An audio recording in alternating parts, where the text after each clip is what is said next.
इस फिल्म में मौत इतनी दर्दनाक है कि एक्सीडेंट डूब कर मरना और ऊंचाई से गिरकर मरना भी आसान आपको लगेगा। फिल्म की शुरुआत एक बड़े हजूम से होती है जहां लोगों का रश लगा होता है। इसी दौरान एक चोर एक लड़की का पर्स छीनकर भाग जाता है।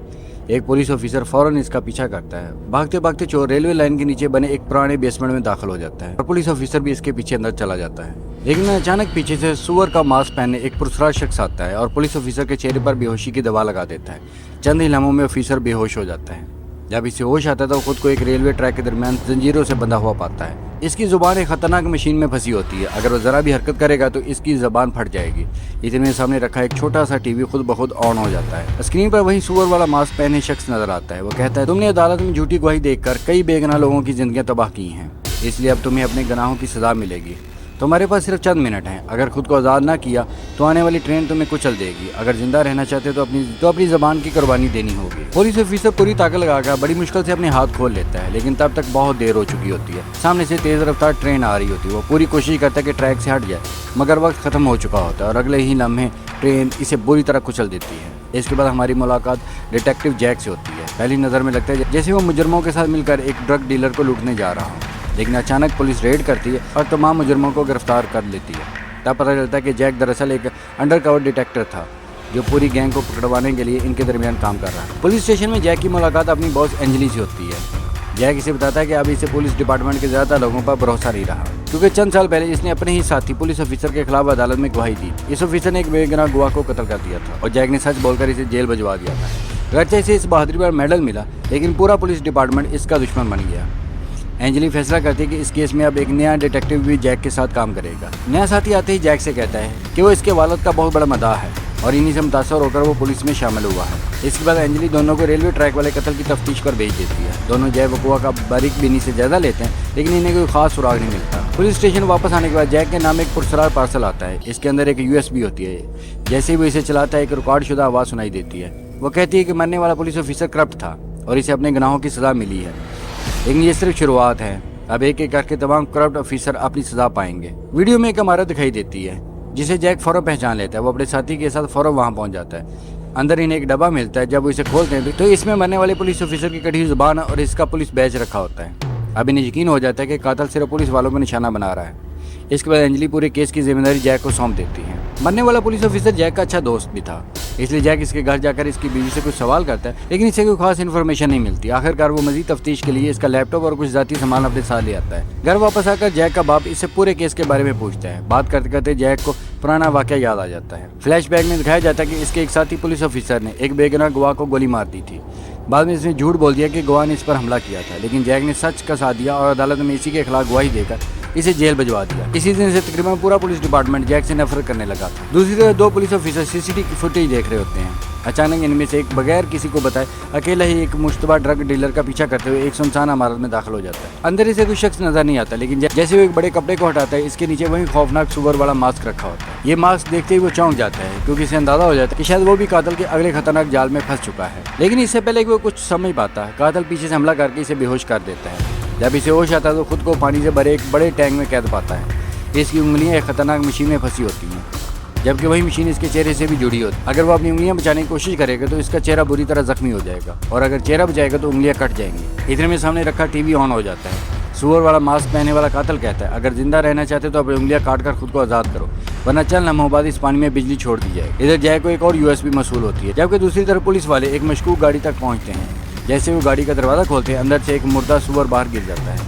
गाड़ी में रखा एक डिब्बा खोलने पर इन्हें इसी पुलिस ऑफिसर की कटी उंगलियां और इसका पुलिस बैच मिलता है। जैक फौरन समझ जाता है कि वो ऑफिसर इस खौफनाक ट्रैप से जिंदा नहीं बच सका। कुछ देर बाद इसकी लाश भी मिल जाती है। सामने रखा TV इसकी आखिरी रिकॉर्डिंग चला रहा होता है। फ्लैशबैक में दिखाया जाता है कि इसने आखिरी लम्हे तक खुद को आज़ाद करने की कोशिश की, लेकिन वक्त खत्म होते ही पानी में तेज करंट छोड़ दिया जाता है और बुरी तरह तड़प कर मर जाता है। ये सब देखकर जैक को यकीन हो जाता है कि ये असल जिक्सा का काम नहीं, बल्कि कोई ऐसा शख्स है जो सिर्फ करप्ट ऑफिसरों से बदला लेना चाहता है। इसी शक की बुनियाद पर जैक इस पुराने पुलिस ऑफिसर से मिलने चढ़ जाता है, जिसे इसने कई साल पहले अदालत में गवाही देकर जेल भिजवाया था। वो शख्स अपनी गलती मान लेता है और कहता है कि इसे आज भी अपने किए पर शदीद पछतावा है।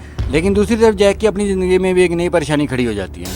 इसका बाप अचानक गायब हो जाता है। जैक बार बार इसे कॉल और मैसेज करता है, मगर कोई जवाब नहीं मिलता। इसे बिल्कुल अंदाजा नहीं होता कि इसका बाप पहले ही कातिल के जाल में फंस चुका है। बाप की गुमशुदगी की वजह से जैक पहले ही शदीद परेशान होता है कि अगले दिन पुलिस स्टेशन में इसके नाम एक और पुरस्कार पार्सल आ जाता है। جب وہ پارسل کھولتا ہے تو اس میں سور کی کھال کا ایک ٹکڑا، انسانی جلد کا ایک حصہ اور ایک خط ہوتا ہے۔ خط میں لکھا ہوتا ہے، جب تک تم اپنے لوگوں کو بچانے میں مصروف رہو گے تب تک میں تمہارے باس کو بھی اپنے قبضے میں لے چکا ہوں گا۔ جیسے ہی جیک انسانی جلد پر بنا ہوا ٹیٹو دیکھتا ہے تو وہ چونک جاتا ہے، کیونکہ بالکل ایسا ہی ٹیٹو اس کے نئے پارٹنر کے ہاتھ پر بھی بنا ہوا تھا۔ اسی طرح خبر ملتی ہے کہ ایک ایسی لاش ملی ہے جس کی جلد پوری طرح اتاری جا چکی۔ جیک کو لگتا ہے کہ شاید اس کا نیا پارٹنر مارا جا چکا ہے، لیکن حقیقت کچھ اور ہوتی ہے۔ ادھر انجلی اکیلی ایک سنسان جگہ پر پہنچتی ہے۔ اسے بالکل بھی اندازہ نہیں ہوتا کہ قاتل پہلے سے اس کا انتظار کر رہا ہے۔ وہ پیچھے سے حملہ کر کے انجلی کو بھی بے ہوش کر دیتا ہے۔ ہوش آنے پر انجلی خود کو ایک خوفناک ٹریپ میں پھنسا ہوا پاتی ہے۔ اس کی کمر کے نیچے ایک تیز دھار آری مسلسل گھوم رہی ہوتی ہے، جبکہ اس کے اوپر کھولتے ہوئے گرم موم سے بھرا ہوا ایک بڑا کنٹینر لٹک رہا ہوتا ہے۔ ریکارڈر آن ہوتا ہے اور آواز کہتی ہے، اپنے پورے کیریئر میں تم نے کئی غلط فیصلے کیے ہیں۔ تم چاہتی تو بے گناہ لوگوں کو بچا سکتی تھی، لیکن تم نے کبھی بھی ان کے حق میں آواز نہیں اٹھائی۔ اب فیصلہ تمہارے ہاتھ میں ہے۔ اگر خود کو آزاد کرنے کی کوشش کرو گی تو یاری تمہاری کمر چیر دے گی، اور اگر کچھ نہیں کرو گی تو کھولتا ہوا گرم موم تمہارے چہرے پر گر جائے گا۔ انجلی پوری طاقت لگا کر خود کو آزاد کرنے کی کوشش کرتی ہے، مگر وقت ختم ہو چکا تھا۔ چند لمحوں بعد اوپر سے کھولتا ہوا موم اس کے چہرے پر گرنا شروع ہو جاتا ہے اور وہ انتہائی دردناک موت مر جاتی ہے۔ دوسری طرف جیک پولیس اسٹیشن پہنچ کر CCTV ریکارڈنگ چیک کرتا ہے۔ اسے معلوم ہوتا ہے کہ ریکارڈنگ کے پورے 13 منٹ ڈیلیٹ کیے گئے ہیں۔ جب وہ سسٹم کے لاگ ان دیکھتا ہے کہ انہی 13 منٹوں میں اسی پرانے پولیس آفیسر کا اکاؤنٹ استعمال ہوا تھا جسے جیک نے برسوں پہلے گرفتار کروایا تھا۔ لیکن سب سے حیران کن بات یہ تھی کہ اس شخص کا اکاؤنٹ آج بھی ایکٹیویٹ کیسے تھا۔ جیک فوراً چرچ پہنچتا ہے، مگر وہاں جا کر دیکھتا ہے کہ اس کا پرانا ساتھی بھی غائب ہو چکا ہے۔ اس کے بعد فلم فلیش بیک میں دکھاتی ہے کہ جیک کا باپ اکیلے ہی اسے اسپائرل والی عمارت میں قاتل کو ڈھونڈنے گیا تھا، لیکن قاتل نے پیچھے سے حملہ کر کے اسے بھی بے ہوش کر کے اغوا کر لیا تھا۔ دوسری طرف جیک بھی اسی عمارت میں پہنچ چکا تھا۔ اندر داخل ہوتے ہوئے ایک جال میں پھنس جاتا ہے، لیکن کسی نہ کسی طرح خود کو آزاد کر لیتا ہے۔ آگے بڑھنے پر وہ اپنے پرانے ساتھی پولیس آفیسر کو ایک اور خطرناک مشین میں پھنسا ہوا دیکھتا ہے۔ اس کے پیچھے ایک مشین مسلسل شیشے کو پیس رہی ہوتی ہے اور ٹوٹے ہوئے نکیلے شیشے اس کے کمر میں دس رہے ہوتے ہیں۔ ادھر میں ریکارڈر دوبارہ آن ہوتا ہے اور آواز کہتی ہے، تم نے ایک بے گناہ انسان کی جان لی تھی، اب تمہارا انصاف شروع ہوتا ہے۔ جیک پورے کمرے میں بے چینی سے چابی تلاش کرنے لگتا ہے۔ کافی دیر بعد آخرکار اسے چابی مل جاتی ہے، لیکن جیسے ہی وہ لاک کھولنے کی کوشش کرتا ہے مشین پہلے سے بھی زیادہ تیز چلنے لگتی ہے۔ جیک پوری طاقت لگا دیتا ہے اور آخرکار اپنے ساتھی کو آزاد کر لیتا ہے، مگر تب تک بہت دیر ہو چکی ہوتی ہے۔ بہت زیادہ خون بہنے کی وجہ سے اس کا پرانا ساتھی وہیں دم توڑ دیتا ہے۔ جیک ابھی اس صدمے سے سنبھل بھی نہیں پاتا کہ اچانک اس کے سامنے اس کا نیا پارٹنر آ جاتا ہے جسے وہ اب تک مردہ سمجھ رہا تھا۔ یہی فلم کا سب سے بڑا راز سامنے آتا ہے۔ اصل قاتل کوئی اور نہیں بلکہ جیک کا اپنا نیا پارٹنر تھا۔ جیک کو بتاتا ہے کہ کئی سال پہلے جس بے گناہ گواہ کو پولیس نے مار ڈالا تھا وہ دراصل اس کا اپنا باپ تھا۔ کرپٹ پولیس والوں نے جھوٹی رپورٹ بنا کر پورا کیس ہمیشہ کے لیے دبا دیا تھا۔ اسی دن اس نے قسم کھائی تھی کہ ایک دن وہ ان تمام پولیس افسروں سے بدلہ ضرور لے گا۔ اس کے بعد وہ ایک اور چونکا دینے والا راز بتاتا ہے۔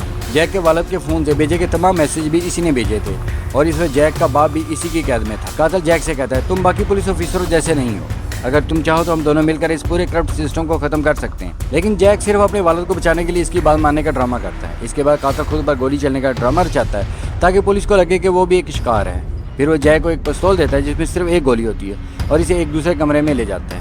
وہاں جیک اپنے والد کو ایک خطرناک ٹریپ میں لٹکا ہوا دیکھ کر حیران رہ جاتا ہے۔ قاتل کہتا ہے، اگر تم مجھے گولی مارو گے تو تمہارا باپ مر جائے گا، لیکن اگر اپنے باپ کو بچاؤ گے تو میں یہاں سے فرار ہو جاؤں گا۔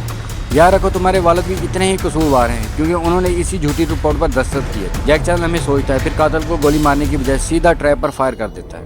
گولی لگتے ہی مشین ٹوٹ جاتی ہے اور اس کا والد آزاد ہو جاتا ہے۔ اگلے لمحے جیک غصے میں قاتل پر ٹوٹ پڑتا ہے اور اسے بری طرح مارنا شروع کر دیتا ہے، لیکن یہ بھی قاتل کی پہلے سے بنائی ہوئی پلاننگ کا حصہ تھا۔ اس نے پہلے ہی پولیس کو ایک ذیلی ایمرجنسی کال کر کے اسی جگہ بلا لیا تھا۔ چند لمحوں بعد پوری پولیس ٹیم وہاں پہنچ جاتی ہے۔ جیسے ہی وہ دروازہ توڑ کر اندر داخل ہوتے ہیں، دروازے جڑا ایک تار ٹوٹ جاتا ہے۔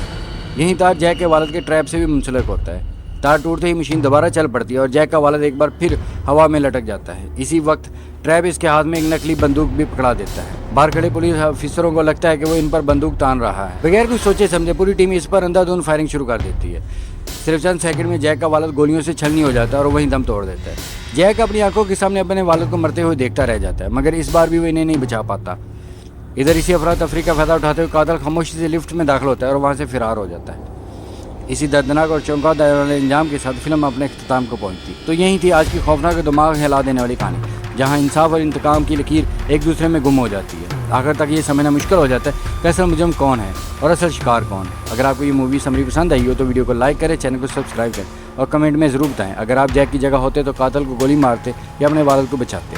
ملتے ہیں اگلی مزید زبردست مووی کے ساتھ، تب تک اپنا خیال رکھیں۔